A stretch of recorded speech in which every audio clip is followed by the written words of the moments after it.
Everybody, James here from My RV Broker with a quick tip when it comes to buying your next RV. I've started a series here on YouTube. There are actually going to be several videos, and it's what I'm calling the top 10 reasons why buying an RV is different than buying a car.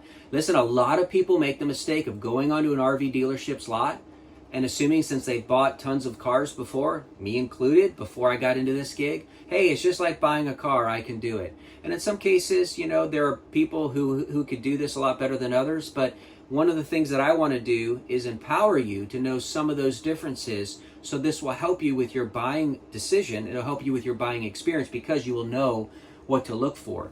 So here is number 10, as we're going to go a countdown from 10 all the way to 1 for the reasons why buying a RV is different than buying a car is simply this. RVs are made by human beings for the most part and not by robots. Now let's think about that. When you have human beings involved, what else do you have involved? Emotions, error, mistakes, everything else that comes with buying a RV from a very good dealer like or manufacturer in this case. Like I'm sitting right now today in one of my clients' RVs. It is a gorgeous Airstream, one of my favorite travel trailers. But even in something as nice as this, sure, there could be a problem. There could be something that needs to be fixed because why? They're made by people. Now let's think about John working on the assembly line at the RV factory, right? So for this example, John, unfortunately, his dog just died and his wife just left him and his house is about to be foreclosed on. And there's all kinds of bad things, and understandably so, he's having a pretty crummy day. Now, how is his work going to be, how is his work performance going to be affected by that? Well, maybe he'll go along as nothing is different and everything is changed. Even though his world has changed, nothing's changed in his performance. Or maybe he just doesn't care as much and his work has begun to slide.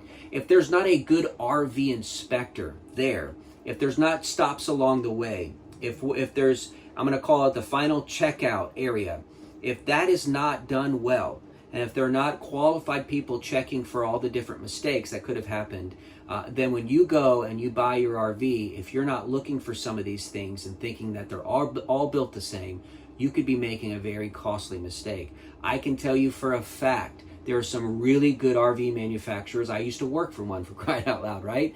And there are some others that are only interested in volume and sending them out to the dealers and having the dealers fix. Now, think about that.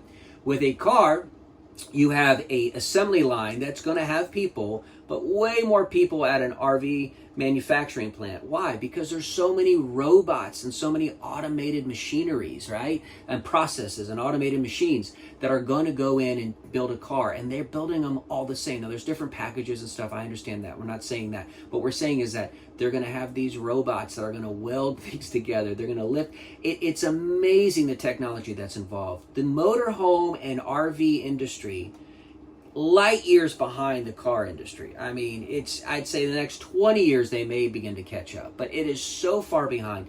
There are some systems in place at some of these big factories with the RVs that do have some of these types of robots and welding machines and stuff like that, but for the most part it's made by people. And you need to look for things when you go in and you buy your RV. Go and check where anything is attached to a wall or a ceiling or a floor for that matter. Just see if everything is tight in there. See if everything is held where it's supposed to be.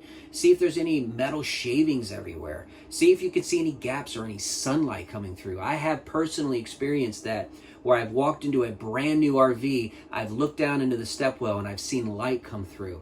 That is a bad thing when it comes to ARVs. So it's very different. So you need to be understanding of that and go in and know another thing, which is that if there is warranty work or repair work, a manufacturer is going to have a certain process of how they want their dealers to perform the service work.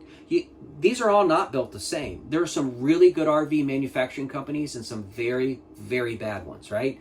You know who you are. But the fact is that they all have a system. In order to pay for warranty work done there at the dealership, you have to go through their system and you have to do it the way they tell you to do it. Now, if you've got a dealership not very good at this kind of thing, just kind of goes in and is used to doing it their own way, and they're trying to just basically manipulate the system and get it in there, know that you might not be getting the kind of quality on the repairs because, again, they are human beings as well.